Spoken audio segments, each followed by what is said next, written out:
তার কারণে ধরুন যে এই একটা ধর্ষণের যে একটা অস্বাস্থ্যকর পরিবেশ সৃষ্টি হয়েছে আমাদের সমাজের মধ্যে। তো স্যার আইনি প্রয়োগ, আপনি কি মনে করেন যে স্যার আইনি প্রয়োগের উপরেও কি মানে আইনি প্রয়োগের উপরেই কি আপনাদের মূল্যবোধে কাজ করে?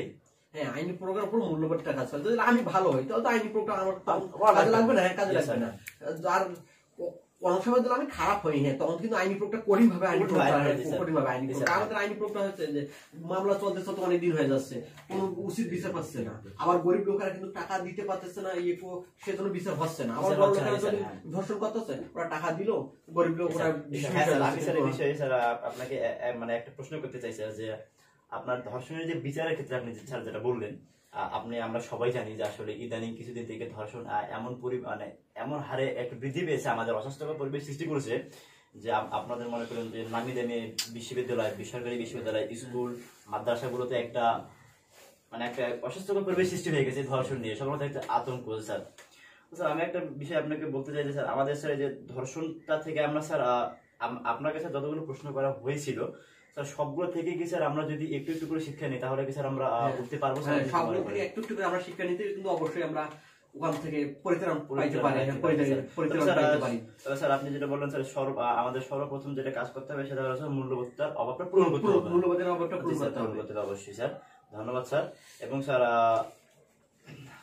আপনার কাছে স্যার আমার আরো একটি ব্যক্তিগত প্রশ্ন মানে কোশ্চেন ছিল যে স্যার আপনি আমাদের দেশে দেখেন, আমাদের দেশে এবং বহির্বিশ্বে স্যার আপনি কি এটা মনে করেন যে স্যার বহির্বিশ্বে ধর্ষণের পরিমাণ বেশি বা কম, বা বাংলাদেশে বেশি বা কম অন্য দেশের তুলনায়? বা স্যার অন্য দেশের তুলনায় কিন্তু বাংলাদেশে একটু বেশি হচ্ছে, কারণ নৈতিক মূল্যবোধের অভাব।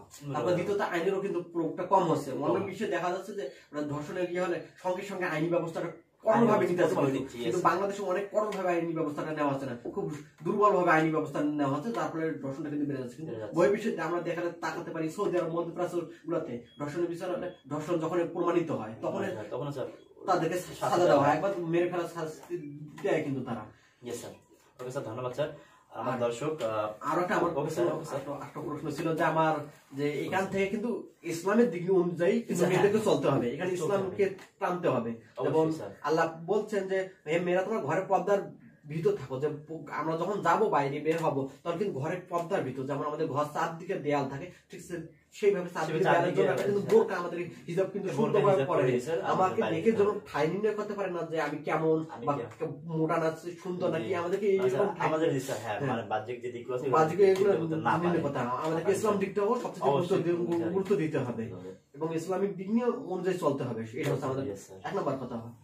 ধন্যবাদ স্যার। সুপ্রিয় দর্শক শ্রোতা, এতক্ষণ আমরা আলোচনা করলাম আমাদের সম্মানীয় প্রিয় sir doctor Khairul Islam sir, university of technology. তো স্যার দর্শক আমরা এটা মনে করি যে আসলে আমাদের দেশে ধর্ষণ থেকে পরিত্রাণের উপায় হলো নৈতিক মূল্যবোধ অভাবের যে ঘাটতিটা সেটা পূরণ করা, এবং তার পাশাপাশি আমাদের আইনি যে প্রয়োগটা আছে আইনি প্রয়োগটাকে আমাদের তাড়াতাড়ি নিতে হবে, এবং আইনি প্রয়োগটা নেওয়ার ক্ষেত্রে আমাদের কোনো প্রকার লেট করা যাবে না। এক্ষেত্রে আমরা দেখতে পারি আইনি প্রয়োগের ক্ষেত্রে রাজনৈতিক, অর্থনৈতিক ক্ষেত্র কাজ করে। কেউ রাজনৈতিক থেকে নেতা ও মনে করেন ধর্ষণ করছে, বাট সে ওই কেস থেকে ওই মামলা থেকে পরিত্রাণ পেয়ে যায়। আবার দেখেন যে অর্থনৈতিক আছে, ওর টাকা দিয়ে পরিত্রাণ পেয়ে যায়। তো স্যার দর্শক আমরা এটা মনে করি যে আমরা সবাই সচেতন হব, আইনকে শ্রদ্ধা করব, বাংলাদেশকে ভালোবাসবো এবং যথাসম্ভব ইসলামিক দিক দিয়ে এবং ভালোভাবে চলার চেষ্টা করব। তো ধন্যবাদ দর্শক এতক্ষণ আমাদের সাথে থাকার জন্য প্রণালী মঞ্চে, এবং আমাদের আগামী প্রণালী মঞ্চ হবে সামনে 20 তারিখে। ধন্যবাদ স্যার, আপনাকে ধন্যবাদ।